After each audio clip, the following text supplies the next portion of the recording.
True performance starts within. Your mind is your most powerful asset, so why settle for anything less than clarity?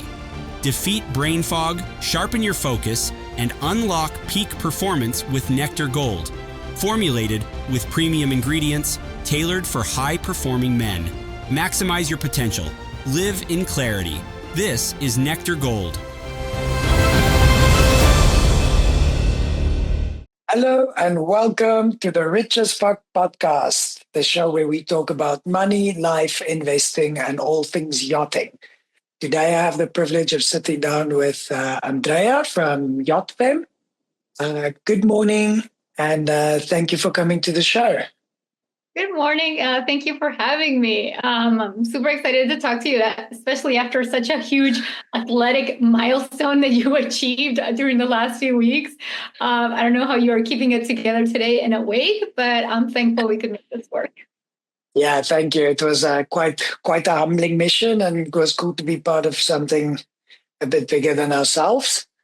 And it's just nice mix up from being stuck on a yacht all the time, you know? Well, I haven't been stuck on a yacht in a very long time, so I can't really relate anymore. That it would be nice to. I'm stuck inside working remotely, so grass is always true. And you're in Los Angeles, correct? Yes, I'm in Los Angeles, and the people that know the area, I'm really in Marina del Rey, because after I moved here, I found out that Los Angeles is one of the cities, and Marina del Rey and Venice and Santa Monica are other ones. So for the ones that know, it's Marina del Rey. Yeah. Cool. Well, yeah, I just moved to the West Coast myself, and looking forward to that. A bit further removed from the yachting scene, but it seems to be there's enough going on here. Plus, we have Zoom and the internet, so we should be fine. So I want to get back to what we just touched on. So you said you haven't been on a yacht in a while. For those that aren't familiar with you, tell us a bit about your background, where you're from, when did you work on yachts, etc. Actually, I haven't spoken about that for a very long time. So for those tuning in and don't know me, Andrea Tagliaferro, I am the founder of Yacht Fam. Yacht Fam is a platform that celebrates women through empowerment. We create events online and in-person events to further expand women's reach digitally and in person by creating events that will help them grow professionally, help them network, and gain more visibility. It came from a need that I didn't see enough women on forums or on podcasts or being interviewed or in magazines and print. So I actually thought in the beginning that they didn't exist or those roles hadn't been filled. And when I found that there were actually so many extraordinary women, I thought it would be a great way to have a platform, Yacht Fam, that would actually find these women and create a digital stage so you could also meet them while I was also discovering them as well. So that has grown from an Instagram account to a website, a podcast, the awards, the events, and so on. So it's been a pretty cool, crazy journey. A lot of people tell me, how am I doing Yacht Fam? Like, what relationship do I have in yachting? Because if they see I do half the time on Yacht Fam and half is a fractional CMO at a tech startup. So basically marketing. But I was actually through very little in my life back in 2013. Learned about it randomly. A friend of mine, while I was playing rugby back in the day, worked as a crew on yachts. And then the more she spoke, the more my mind kept bursting. Like, what does it even mean? You provision full time? This is a full-time job. Like, everything she said about being a crew on board and that life just was fascinating. And this happens, of course, to everyone that says they work in the yachting industry. I got a job at a boat show, and then they liked me as a stew, and I just got really lucky that I got a foot in the door because I was the first one to answer the ad. I just woke up really early, and secondly, I was bilingual, and they needed someone that spoke Spanish at the Miami Boat Show. Honestly, that's all I knew. I didn't know what a fender was called a fender in English. I knew that you had to take off your shoes. That was the extent of my knowledge in the maritime, not even yachting, in maritime as a whole. So fast learner, love growing and learning. And then I got lucky that a lot of people were willing to teach me. So that gave me enough of a CV that then I could get little day work here and there while at the same time I was working as an architect. So some advice already, I would say never burn bridges. I think I've gone where I've gone now because I just hold my tongue and then don't say what's like bursting emotionally that you want to tell the other person, because the yachting industry is extremely small and you have no idea the person you're talking to right now could be a green person. Then flash forward 5 years, they're a captain and you actually need them. So just be kind to everybody. And that's how that happened. I had a romantic relationship with a captain, did not end well, Oh, but do not burn bridges. Like seriously, next time he was in town, we cut up. He told me about this massive refit he was doing at Directors at Dania shipyard, and he knew I was an architect. They needed a yacht, a designer. I got pitched. Like I was introduced to the design team, and I got hired. So it wasn't as easy as that, but it was. I already had the knowledge as a day work. I did have a master's in my field. So it was like the pieces aligned, but the way that the door got open was because I kept that connection going. So networking has always been like a huge key for me to continue to advance. I got into yacht design, built that yacht for 3 years. The environment wasn't ideal for a woman in construction and pivoted to digital marketing. And that's how I got the ball rolling for Yacht Farm. So, yeah. that's crazy. There's a lot to unpack there because firstly, where did you grow up? Venezuela. So whenever I Venezuela. do something wrong, it's a second language. So No, it's fine. For some reason, the name sounded a lot more Italian than Venezuelan. yes. I continue to disappoint people at every boat show I go to. They see the Tagliaferro last name and they get all excited, especially Italians. They start speaking to me in Italian. I'm like, I'm sorry, Spanish or English? Yeah. They're like, que cazzo? But I do get invited to all the Italian meals, so I get to eat really well because I'm Tagliaferro. So you grew up in Venezuela. I'm assuming you did architecture there, or did you study in the US? So I studied architecture in Venezuela and I came to the States only to do my master's. But when I was finishing my master's, things just continued to go in a spiral down, kept just imploding back in Venezuela. And Yeah. I was at that moment of transitioning between, I didn't own anything. I was sort of starting my professional life. So I didn't have any ties. So I could make the switch to, you know what, let's do this in another country. I just got a degree from the US saying that I am a professional here. So let's make it work. So that's how I ended up staying here. I never planned to immigrate to the United States. I loved my country a lot. So Yeah. Yeah, I think we're in similar boats there because we both come from beautiful places that are, in a way, imploding. yeah. Venezuela is a very interesting case study in finance because of the complete lack of fiscal responsibility and the fact that they printed so much money that hyperinflation just ran away. I don't think I'm exaggerating if I'm saying people are like paying hundreds of thousands of Venezuelan, what do they have, peso? Yeah, for basic needs, for basic bread and buying milk and things like that. So it's so bad. When I lived there, inflation, like if you compare it to what it is in the States or in any other country, our inflation would be over 200% a year.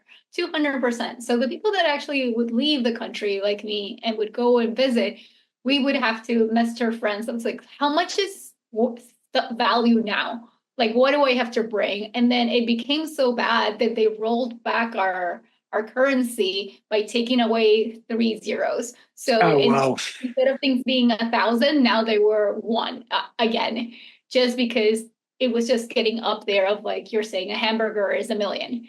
Yes. It was so devalued in that sense.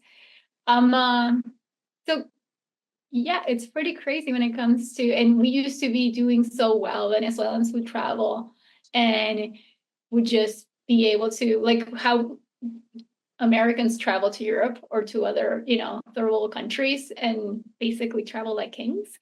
that Yeah. someone is used to vacation. That's so not the case anymore. There's very little possibility for growth there.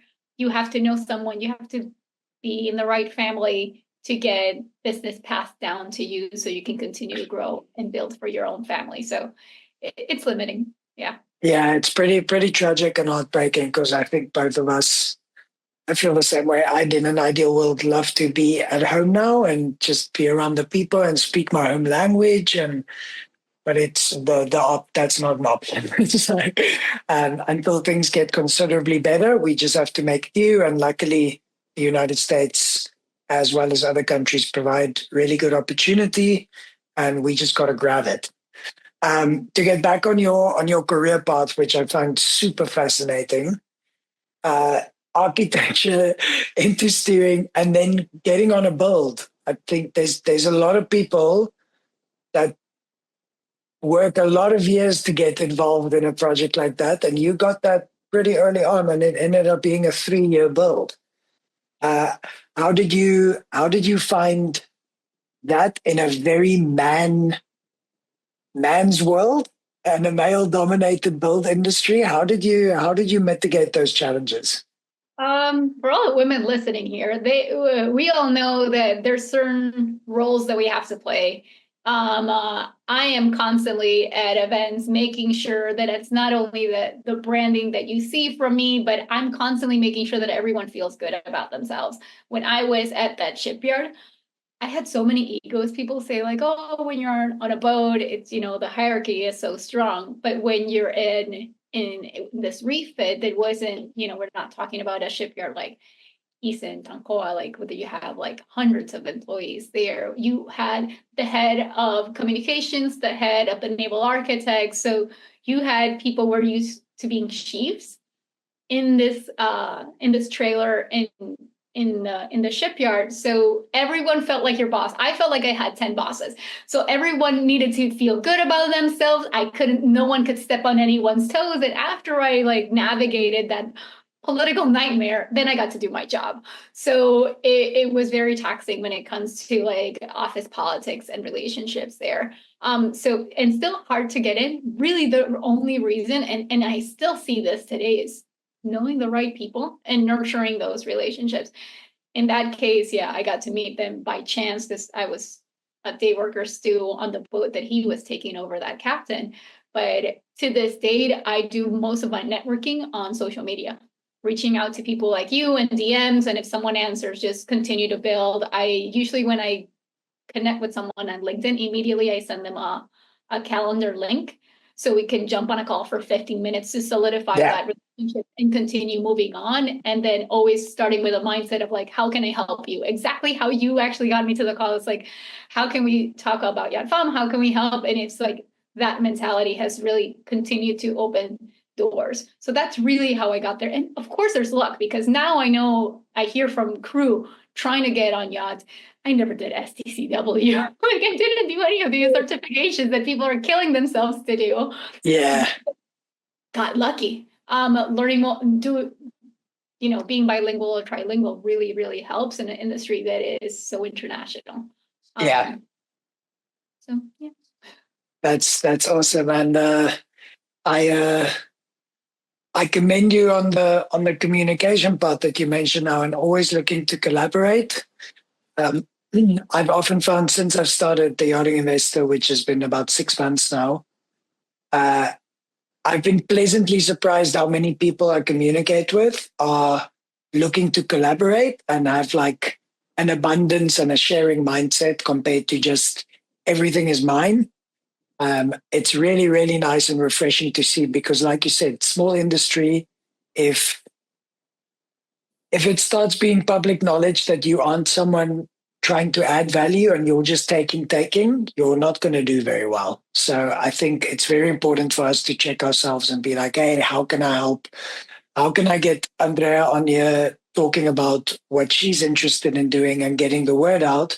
Because who knows, there might be even just one person listening to this podcast that's like, I've always had this idea of finding empowerment via female channels, and now I've met the person and she reaches out to you, and there we go. We win. We scratch each other's backs.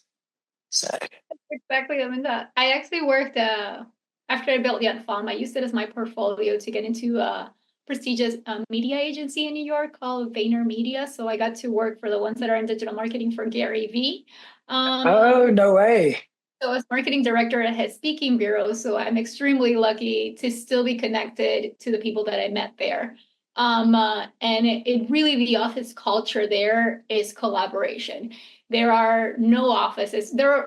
I'm kidding. There's some few offices that you get to book to host your own meeting. And even Gary's office is open for when he's not there and other people just sit in his desk and just work. So it's that mentality of like loose barriers of everyone's here to grow and help each other. I would be sitting my desk next to another CEO or a creative director, and I would literally just flip my screen and ask them about something to do on Photoshop or Adobe Premiere. So I had these very elite resources just around me. So you would just be walking and just gaining from collaborating. And then you still see that.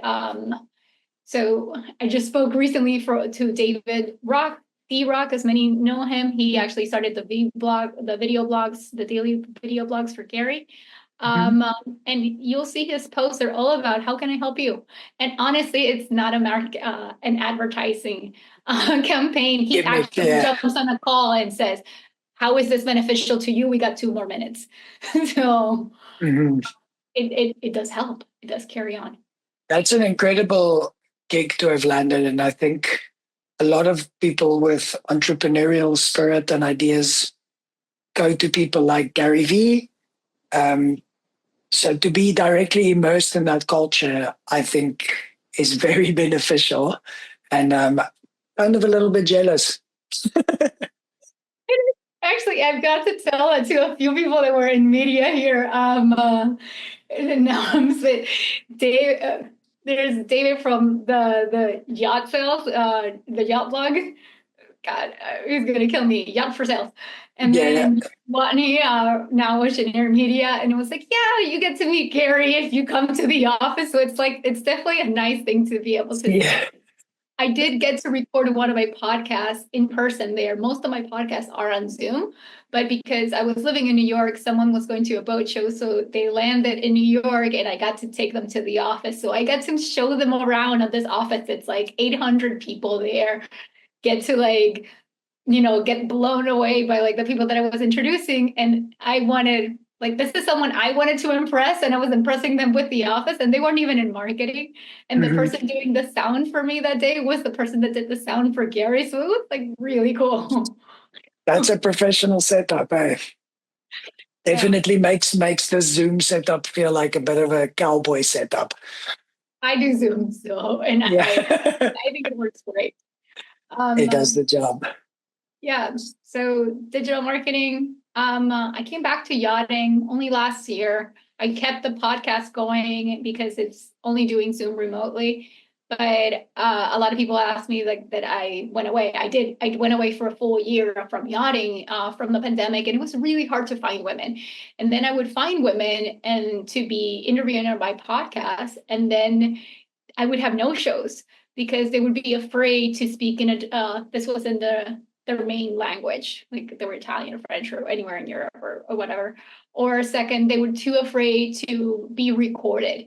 Or then the last one that flaked on me the day of, like minutes before we actually started recording, was I didn't know this was video. My face is not ready for video. I don't want to be representing my brand. Like it was the amount of pressure all these women felt. And I found out that all of them, like seriously, all of them, especially at the highest level, they had such imposter syndrome. They did not feel worthy to be on my podcast, which was beyond ridiculous to me. I'm there giddy, barely getting a word out because I have a crush on all these women. I was like, these are really elite women that I get to talk to just because I created a digital space, just right. Um, and they are actually nervous on the other side because they don't think they deserve to be heard, which again, it just full circles how crazy that all is. That But is I had to crazy. stop the podcast for a year because I couldn't find people and it was so demotivating finally finding someone and then they flaking out on you. And then a year later, I was still working in tech. I stopped working full time, and one of the people that I had interviewed tells me that it sparked her career with there's a brand awareness campaign that is the podcast episodes. So I worked for her as she was my client, went to the Palm Beach show last year, and people, when I was walking the dogs, they started hugging me. Are you back? Is Yacht Farm back? I had no idea Yacht Farm meant anything really, because my numbers were always so low. You still go to my Instagram. I don't even have 4,000 followers on it. But the thing is, the ones that were following, they were actually listening. And I Very didn't. engaged. They're Yes. just such small metrics that you just never felt that you were actually making a dent. It just felt like a nice hobby that I selfishly took on. And then I was like bringing people on just to have a casual conversation. So never underestimate how your hard work is received. People will take inspiration from it. And if you're consistent and continue the hustle, you will make it. You will definitely break barriers. That's such awesome advice, and that's something I struggle with.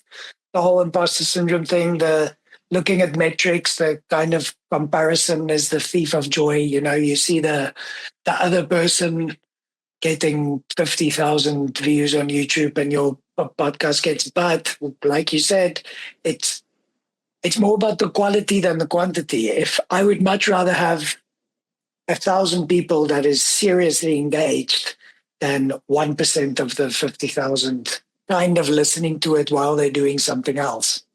It's really, really inspiring and motivating, and I'm glad that you've been able to enable a lot of women via your platform to kind of get out there, to break through the imposter syndrome and be like, hey, I'm building something cool and you guys got to listen to me. So yeah, proud of you on that. That's good work. You got to listen because I have the microphone. That's awful. Actually, Yacht Farm this year added a new product. Last year, we added the in-person and the online events, the online forums that focus on specific topics that are trending in the yachting industry. The difference from my online forums from other ones is all the panels, the expert panelists, and the moderators are all female. That's the only thing. It's a female voice telling you about the future of yachting and nothing else. And then we did the awards. It was my dreams. Actually, after I created the awards in Amsterdam, Women's Yachting Awards, I felt, what do we do now? Like, I already achieved what I always wanted to do. And at the end of the year, I thought, well, I have some community that comes to me because they find me. What if we created a membership? So in February, I created a WhatsApp group in December, and people kept reaching out how much they loved it, and they actually asked for a membership. So I created a membership thinking maybe 10 will sign up. So I have a metric on my fridge of like the goal of the year. We have surpassed it by like 200% already. Wow. And my partner keeps saying, it was like, you just put a really low bar for yourself. And I was like, I didn't think anyone would sign up, like, honestly. But they continue to make business, like financial growth from this membership. So it actually not just benefiting them emotionally, it is actually expanding their growth professional and financial growth. So it's been really, really amazing to see. We had a Zoom call yesterday, and during the call, they already were, someone was moving to another office, like from Florida to Thailand, and they were already getting introductions and offices for them to actually tap into networks when they landed. So it was really cool to see. It's helpful. The power of community is really special. And on that topic, for people that want to learn more about this membership, like what does that entail exactly? What do you provide? How much does it cost? So I have an annual membership that you can find on the website. To sign up to be approved, you have to be someone that works in the yachting industry. You can be crew or you can be land-based. It doesn't matter. It's open to all of you. And then you get offer like 5 benefits, but really you get a lot more that it's in the behind the scenes. For the main benefits is we do these in-person events and we are always sold out. FGI was sold out, Monaco, you name it, it was, thank God. And then this will give you priority access to it. You learn about the events first, and you move in from the wait list into the event if you're actually a member. Another one is expanding exposure. I get this opportunity. Now I have a platform where I can get podcasts or moderators and stuff like that. So now instead of just not knowing how to decide who gets the microphone or the spotlight, I created the system where the benefits always go to the members. If there's a moderating opportunity, you get asked first. If no one goes in, then it trickles into whoever is also in the women yachting, and then obviously they get a stage. You don't have to be a member to be part and rip the benefits of Yacht Femme, but because there are now so many, they want to go into these positions. Like if there's a blog post, first it goes into whoever's in that network. The other ones are, let me think right now, because those are we have a private community, and that's the one that actually people really want to get into. So like the priority access and the private community are the biggest thing. And we have an active WhatsApp group. We did the Zoom call yesterday. So it's a way for you to stay connected in between the shows in a structured way. There's a lot of WhatsApp groups, a lot of Facebook groups, but I'm constantly thinking of many small events to make sure that you are all not only connecting, but other people know who you are. So if you weren't bold enough to ask for that connection, I'm actually making sure to introduce you. And if people were at the FGI event breakfast at Palm Beach, I kept seeing who was a fly on the wall, grabbing them and moving them into someone else. Did you meet her? Did you meet her? So it's like, Yeah.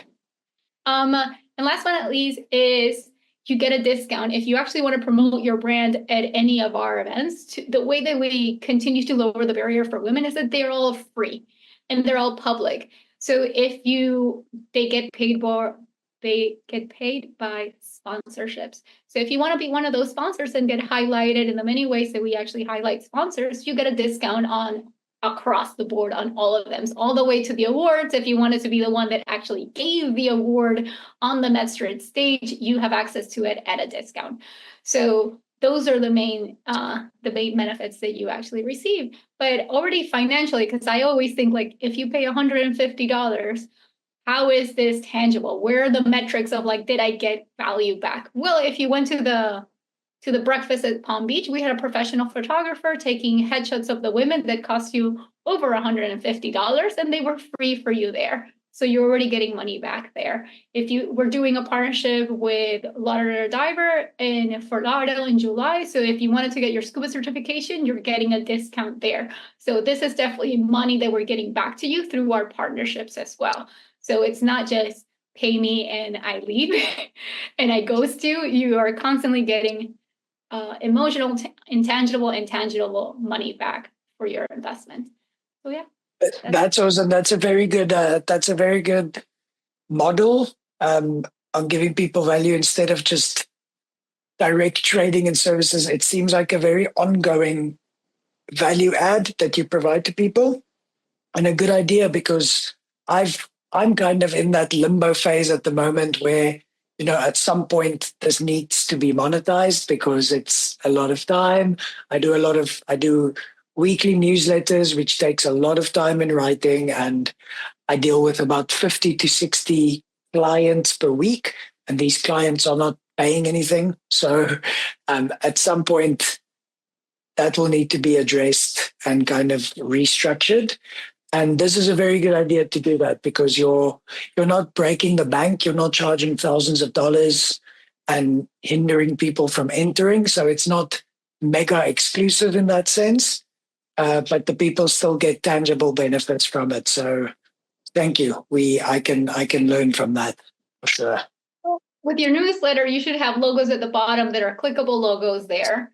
So you get sponsors that are benefiting from your very active and engaged listeners. For your consultings, I would definitely have a paid strip payment link to people wanting to have 30 minutes with you from 15 minutes for free.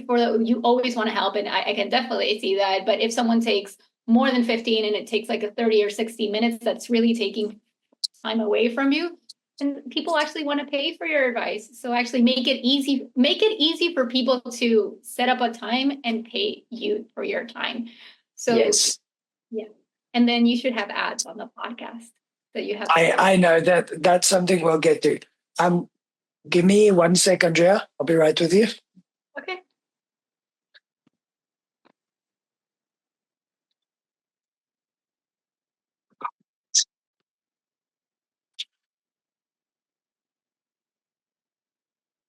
Yeah, it's kind of to be honest, at the moment I'm enjoying it so much, and it's nice. I've reached a point in my yachting career where I'm kind of on a crossroad, knowing that I don't necessarily want to become a captain, and I've always been very entrepreneurial, and I now found my little niche that I really want to tap into. So for me, at the moment, I'm getting paid purely from enjoyment. Um, I get podcast sponsors, which that is the only way I'm making some form of money, um, which is cool. And I mean, at the end of the day, it is business, but I really want to carry on the momentum and building a big base and a big trust system where people can be like, oh, okay, he's genuinely doing this out of the goodness of his heart and having passion for the topic. And then when it does come time where I'm like, okay, I'm going to jump into this full time as a business, then at least there's credibility behind. I completely understand that train of thought, because I thought about that when I launched my membership in February. The membership's only been live since then. Okay. So for all this time when I did the podcast, I didn't even have podcast ads. So it was completely a hobby that I wanted to do, and it didn't bother me because I had a full-time job and I was getting my revenue from them. So it was, just something I really, really enjoyed. But it was hard to like ask for memberships. But when I understood that unlocking that membership meant that now I had cash flow to actually inject more value, that's when for me it was like, okay, this is acceptable to my standards to be asking for money, because now I can give more back. So that's how it felt. But I completely understand from people, from being able to continue to trust you that you're doing it for the right reason and so on. It's definitely hard, and sometimes you have to wait until people really trust you, and sometimes people don't really care. That's what I have found. If you partner with people that make sense to the concept, to the messaging of what you're doing, it should be like an added value that you're actually bringing someone that, oh, they should know as well, and they just end up Yes. sponsor. But I don't want to like continue on this tangent. No, this is awesome. I'm really enjoying this chat to you, and it's refreshing to see like new business ideas, and also tackling something that is, we are in a man dominated business world. Like it's changing, it's getting better. Definitely in the past 5-6 years since I started yachting, I can already see a visible sea change in entrepreneurs coming from the female domicile. And it's really nice that there's a platform. A lot of the devil's advocate side, okay, the old school unmodern men we'd be like, oh well, if we create a male only exclusive club, then we would be in trouble. We're like, dude, sit down. Like, the odds are already tilted in our favor. Like, we don't need to have exclusive male entrepreneurial clubs, because that is what the business world is like already. So I back you. I really, really do, and I'm glad that someone took the leap, and curating an environment where women can feel that they can empower each other. It's awesome. Thank you. Thank you so much for that. Yeah, I think something I hadn't seen, because many times you're creating something working remotely from your little, like almost like in a closet. It feels like now I have another partner that's ChatGPT, at least like now I have a sounding board. But before, all these ventures and projects were more like, I think this should, this should exist. But who knows if I was right? I wasn't doing enough market research to validate that assumption that we should have an online forum. People would like it. What if people didn't like it? What if people didn't like the podcast and so on? But again, it was my time. I knew how to do it. So we just, throwing spaghetti to the wall and then people happen to actually enjoy it. But if you take away the women versus men, I have taught a lot of people digital marketing, free sessions from what software, and this is one of the questions that I think you should ask yourself the most before you start with your branding, your website, and anything. It's like, what software are you investing? If you're at what stage, or if your business goals are this, then which ones? Because then you're locked into these annual fees, or even sometimes two contracts for 2 years because you found a good deal or whatever. Now you're trapped into something that's not giving you, it's actually holding you back in operations, and it's going to hold you back for the next 2 years. So tech stacks and how to integrate those softwares, it's my bread and butter there. And that's what I really help people. And others tell me, it's like, why are you giving your secrets away? Everything I'm saying is on Google. Like, I'm not making this up. And secondly is, I feel I have the trust that I'll keep growing and learning. So I shouldn't be intimidated to uplift someone else, because I feel it all comes around, and it actually does. So if today I tell you, you know what, don't invest in all those, just go to later to do your social media because it actually is for free. And until you reach a certain point, never pay for it. So those little things that like someone else tells you, that's what constantly people tell me, just shut up. Stop giving away your knowledge. It's not about men versus women. It's about knowing that if you keep growing, you should never be intimidated of the person that's behind you. Just never stay stagnant. If you're someone that just wants to stay in your comfort zone, yeah, you definitely have to put barriers really, really high, because we're coming for you. With the knowledge that's out there for free, we're definitely coming for your job. You either are working with us, or we're just going to go around you. We're not even going to take you. We're just going to go around you, create our own venture, and just leave you in the dust. So, yeah. That's a perfect note for us to wrap this up. Thank you for that, finishing off on that strong point. And you're right. If we don't stay relevant with all these new tools, people are going to be running laps around us.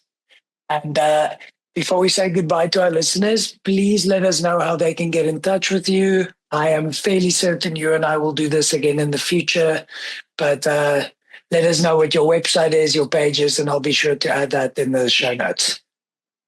Thank you so much. I think I got carried away because this was such an easy, fun conversation, so I apologize for that. You can find me basically on all social media under Yacht Femme, which is Yacht FEMME, and Yacht Dame.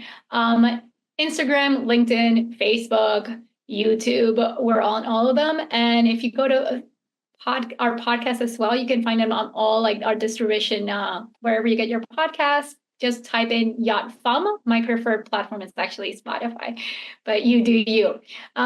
That's it. You can reach me, DM me, whatever. I may take a while, especially at boat shows, but I will get back to you. That's awesome. And yeah, hopefully one day I can be the first male appearance on the Yacht podcast. I'm joking. I know you have your system going, but I am very, very happy that we got to talk today. And I'm sure that many of my listeners will be tuning into you. So thanks for that. And good luck with the rest of the